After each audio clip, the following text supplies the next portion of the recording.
Hello, you're listening to the latest season of the COVID Inquiry podcast. This week, Nicola is joined by Lorelei King, actor, screenwriter, narrator, and most pertinently, a member of the COVID-19 Bereaved Families for Justice group. Together, they're going to reflect on how the recent hearings went and look forward to the next few days of evidence. Please note, some listeners may find the contents of this podcast distressing.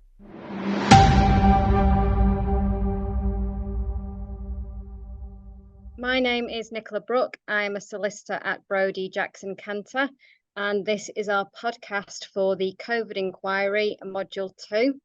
I am joined today by a whole cast of people. Firstly, Enda from PA Duffy, Catriona Myles, who gave evidence today, Pete Weatherby, who is the KC for the UK group, Thalia, who is a barrister on our team, and Liam, who is from the BJC team, who some of you may have spoken with. And I'm Lorelei King. I'm a member of COVID Bereaved Families for Justice. And so Module 2 started this week, and I think that first day was so incredible. We started off with, Pete, did you think that Baroness Hallett was a little ticked off? She did say that we had demonstrated nicely outside the bereaved families groups, but then she kind of hit really hard the fact that we keep wanting to give our evidence, not simply impact statements, but evidence. Lady Hallett made it clear that it was a dignified vigil or grouping outside, and it clearly had made an impact on her. I mean, the good news is that the inquiry is moving towards a position where we think it is going to hear from bereaved family members in Module 3, which is healthcare, Module 6, which is care homes, and potentially Module 5, which is procurement. We've obviously argued that the voices of the bereaved should be properly heard in all modules. We haven't got that over the line, although, of course, we've got Trina here today who spoke very powerfully on behalf of the Northern Ireland families. And we had Joe Goodman on yesterday. So we have had family members, but not, of course, in any great detail and just as group members. But it does appear that the inquiry are beginning to see that the importance of hearing directly from bereaved families, which is positive. I also sensed a kind of softening with the seating arrangements, because up until now, the bereaved haven't been able to reserve seats, and we can now reserve a few more seats. They put a system in place.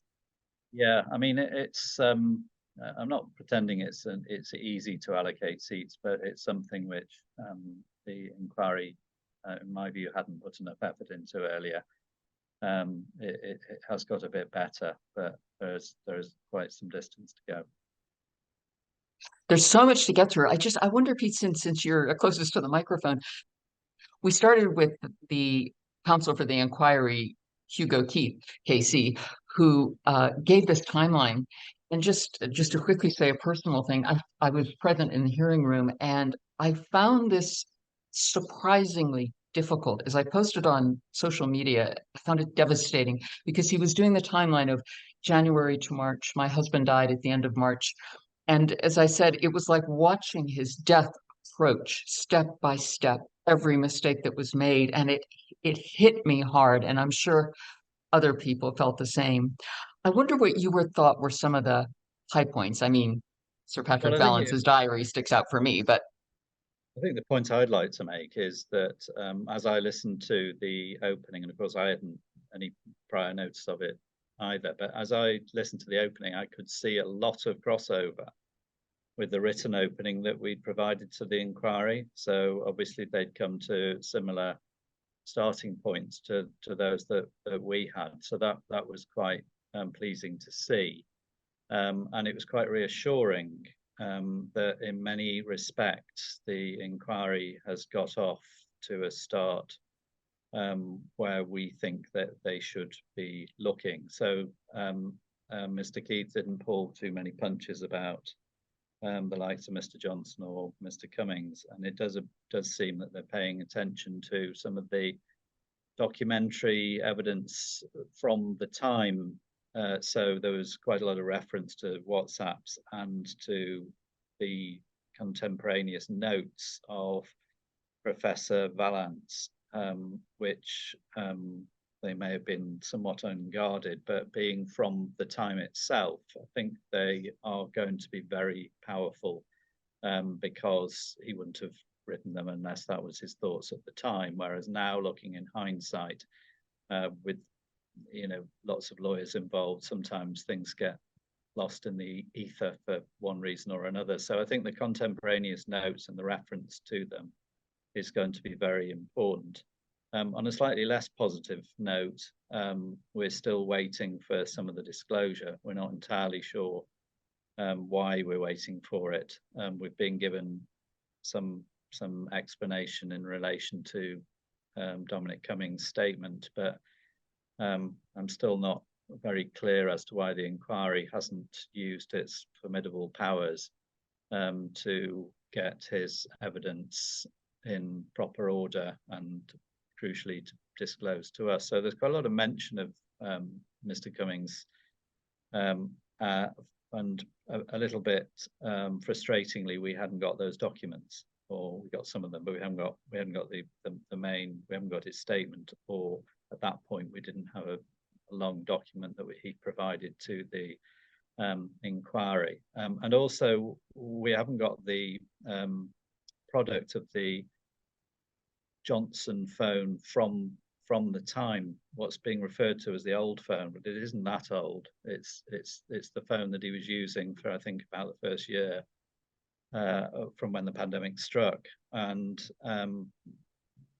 everybody will have seen in the media that he couldn't remember the number, first of all, and then there's been lots of problems with it. But we're told that the inquiry has the product of that phone, except for Mr. Johnson himself has set out in his statement that the period from the end of January to, I think, the 7th of June, mysteriously the messages have disappeared. So in my opening, I made reference to that, and I asked Lady Hallett whether they would instruct experts to look at the phone to see whether what the mysterious reason for this remarkable coincidence of these disappearing messages is, and whether they can be either retrieved, or at least we can have an explanation as to how it's happened, and in fact whether somebody may have deleted them. I'm not saying they have. I can tell you this is a big topic of conversation this amongst our group, when I look at the chat boards and everything, and also the fact that Rishi Sunak's messages from that same period seem to have disappeared. And it's definitely people feel that's that's slightly more complicated, because somebody has leaked that when it was subject to confidentiality. So that's something that I think for down the line. But yeah, there are issues here which the inquiry must have a look at. After the openings, we then moved on, obviously, to the family evidence, and the inquiry is called one person from each of the 4 bereaved groups. And as I said at the top, we've argued that isn't sufficient, but the evidence that was heard was very, very powerful. And then we've moved on to what the inquiry is calling impact evidence. So today we've had evidence from Professor Nasru, who's a professor based in Manchester, who has provided 2 reports to Lady Hallett, one on what they're terming ethnicity, which is about structural and institutional and interpersonal racism. And it's very important that this is one of the first inquiries that has actually looked into structural and institutional racism. In fact, it may be the first inquiry that's looked into structural racism. So that's important, and Professor Nasru's evidence was very powerful on that subject. And he then provided a second lot of evidence in terms of later life, i.e. structural discrimination against older people, which again is extremely important. So And we've heard from Professor Bamfield about the effects of discrimination, in particular in respect of healthcare workers. He's from the BMA. And we've heard a witness from Age Concern this afternoon. So that's the position that we're at the moment.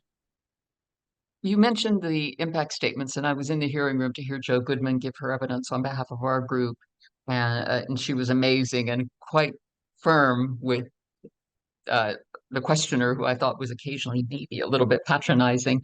And today I listened to Cat Myles's testimony. Cat, I just have to say, your I'm going to start to cry if I talk about it, but I found it devastating. What was that experience? What was that experience like for you? I said to my husband afterwards, it was like an out-of-body experience. That's not to put anyone coming forward, to put anybody off coming forward to give their stories. But yeah, I kind of had myself psyched out, and took me a while getting into my flow, but we got there, and tonight it feels like I've done my exam and I just, it's all over. I would never know. To me, you were straight out of the gate when you went, and you talked about accountability and reform, which I think is so important. I know yesterday the person who spoke on behalf of Scotland, bereaved, said the same. Was it Scotland or Wales? Talked about accountability. It's just so important for all of us bereaved. And you said something that really struck me. Two things really. One was, we're the experts on what went wrong, contrasting that with the experts and the scientists. Yes, I suppose with myself being on my own today as such, with the other families being heard yesterday, I was a bit intimidated, to be honest, so yeah, I mean, no one can take that away from us. No one's going to know better than us, just what it's like when it all went horribly wrong, One thing too, I learned something from your testimony and this is why I think, and I'm sure Baroness Hallett is learning, that I had never heard. I know how important wakes are in your culture. You pointed that out yourself, but you talked about a specific thing, which was this horror of these graves being dug and people being phoned and saying, "We're burying your loved one. Say a prayer at home," or something. It was, yeah. I'd not heard that before. It was absolutely horrific. I remember my mother ringing me and telling me that Antrim Cemetery was just mounds of soil. The council workers were preparing graves for people that hadn't yet died, the anticipatory deaths that were going to come, and it was so fatalistic. You know what I mean? It was like, it was nearly as if they just had rolled over and they knew that, what was hurtling down the track towards them. And very unfortunately, one of my mother's uncles then was one of the first. Yeah, and yeah, I mean, to say that we felt lucky to have the pathetic funeral we had, but to compare that to sitting at home and being told, at some point in the next hour, we'll throw your daddy into the ground, like, really? I mean, it's like something out of a horror movie. Yeah, I couldn't believe what I was hearing. And I just wanted to thank you and Jo for just speaking for us, the rest of the bereaved. It's just so important. I know our voices aren't heard as much as we want, but you two of you were just so incredible in expressing what we feel. I sort of, the way I summed it up, it was a sad privilege. I never wanted to be there. No one has asked for this, but this is the hand we've been dealt now, and it's, what we can do with this to turn it into a positive, really. Yes, absolutely. Because that, I think, for all of us is the ultimate goal, isn't it? To learn so that maybe people don't have to go what we've gone through. Enda, what are you making of Module 2 so far? Yeah, well, first of all, just taking away from Catriona, what Catriona has said there, that's been the highlight so far in the short lifetime of Module 2. It tied in very well with what Brenda Campbell had been saying in the opening statement about Northern Ireland being an afterthought. And when we're thinking about the scope of Module 2, Northern Ireland's involvement is limited to the communications between the devolved administrations and Westminster. That was a huge issue for a lot of people in our group. And Catriona today drew a lot of the human impact out of that. So I think, for example, Catriona, you had said that people didn't know whether they were following what Boris Johnson was saying in Westminster or what was happening in Stormont, and people didn't really know, particularly in the early days, who their decision makers were. And that really shone through today. And the notion of Northern Ireland as a problem to be managed rather than an equal partner in decision making and responding to a pandemic really came through in both Brenda's opening and Catriona's evidence today. So from my perspective, very glad that that Northern Ireland have really got a central role here, in collaboration obviously with our UK friends, and yeah, we've been happy with how it's went so far. Thank you.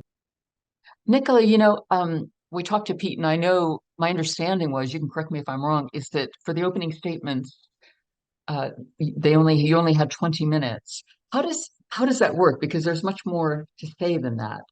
How does it work when there's so much to say and you're given such a limited time to say it? It's a long, laborious process. We have the opportunity to put in a written opening statement. So that has now been published on the website. So we did a joint statement with our colleagues in Northern Ireland. That's 50 pages of basically all the devastating issues that came to pass in those first few months and the consequences of them. Trying to crunch that down to 20 minutes is incredibly difficult. And I think the most compelling part of that was when we were able to refer to some of the stories of our clients. They were people who we had put forward, whose evidence we thought should be heard by the chair in Module 2, and not just the chair, but by all the lawyers in the room and the wider public. Because that was declined, we really wanted to make sure that their stories were heard in some capacity, and we took what little time we had to at least pay tribute to some of them. I noticed that, and I thought it was a really clever way of getting those kind of statements in. So what do you imagine the rest of the module holds? What are you hoping for from the module, Nicola? I think what I'm hoping for is that the inquiry will loosen some of the restrictions on the time frames that are given to certain witnesses. Certainly when Jo was giving evidence, she had a lot more to say. And because of the timetable, she was cut off. And the biggest disappointment around that is that we actually finished the day fairly early. We finished at 20 to 4. So there was plenty of time left for her to expand. I think she only wanted a few minutes just to share a few of her final thoughts. So I hope that some of those restrictions are loosened as we progress throughout the hearing, because some of this evidence is so important. Nia Gorman today, counsel for the Welsh bereaved, we had worked with the team on questions to be put to Professor Nasri, and again, because of the strict time limits, she was cut off mid-question, and that was disappointing. Thalia, one thing I found kind of amazing, it seems to me there are a lot more core participants in this module. Is that true? I mean, we heard opening statements from long COVID groups and groups representing children, ethnic minority groups, and so on. Is it my imagination, or are there more? No, there are more non-state core participants in Module 2 than we had in Module 1. If you recall, for Module 1, we had the families, so UK, Northern Ireland, Scotland, Wales, the TUC, and I think the BMA. And in Module 2, we have the families, the FEMHO, which is the Federation of Ethnic Minority Medical Personnel, Long COVID, Disability UK, the Save the Children UK, and also Southall Black Sisters and SOLAS. So there is a wide cross-section of core participant groups that represent the varied interests and issues of those affected by the pandemic, which are also intersectional with the issues that have impacted on our bereaved families across the UK. So that is quite a positive. And we do hope to work together with the non-state core participants, as we have been in preparing for the start of the evidence, to bring about the answers that we want from those who were in power to bring them to account. I think all of the groups, that's one thing we all seem to have in common is wanting this kind of accountability. What was your well, I've got you there, Thalia. Thalia, what was your standout moment so far of the week for this module?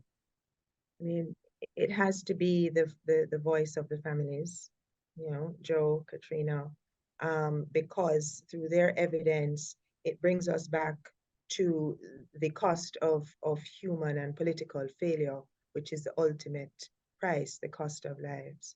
And, you know, like the families and the legal team, I strongly argue and will continue to campaign with you all for your voices to be heard as evidence in the inquiry, because unless and until the inquiry hears from the families, they cannot really understand what you have been through and what is at stake and their mandate in this inquiry. Thank you. Liam, what's your experience been of the module so far? You've come down from Liverpool? Yeah, so I came down from Liverpool.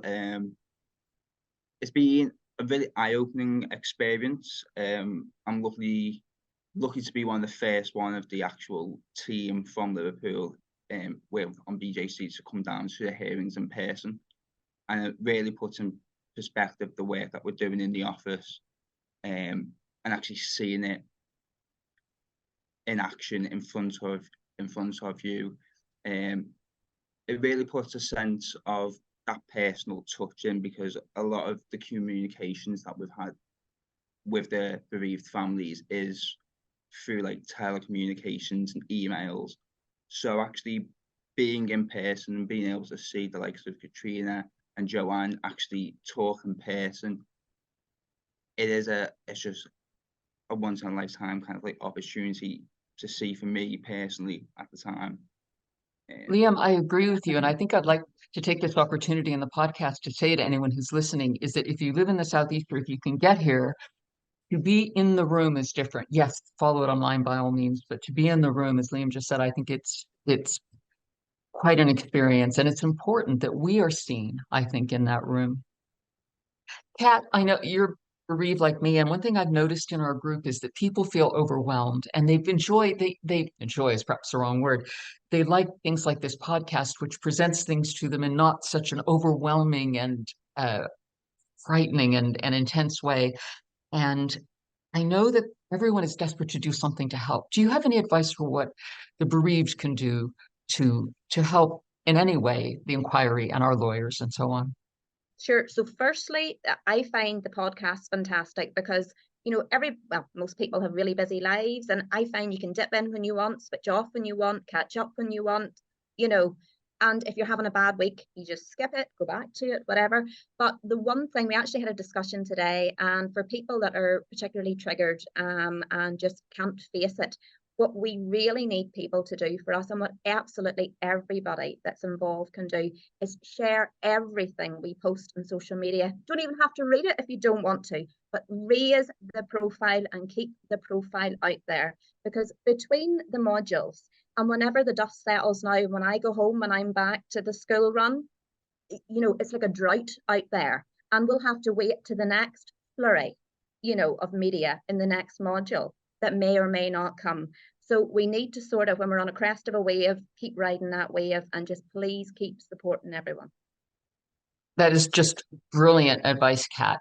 And I think Nicola would agree with me that if we've invited people, haven't we, Nicola, that if there's a particular area they want to see covered, you know, we're open to hearing about it, because we want to talk about the things that people want to hear about the inquiry. Absolutely. This is our clients' podcast. It's for them. It's, you know, we make sure you are here basically leading the charge. We're going to try and have clients on as much as possible. So it's not just about us lawyers giving updates, it's about real, honest, raw reflections on what evidence has been heard that week.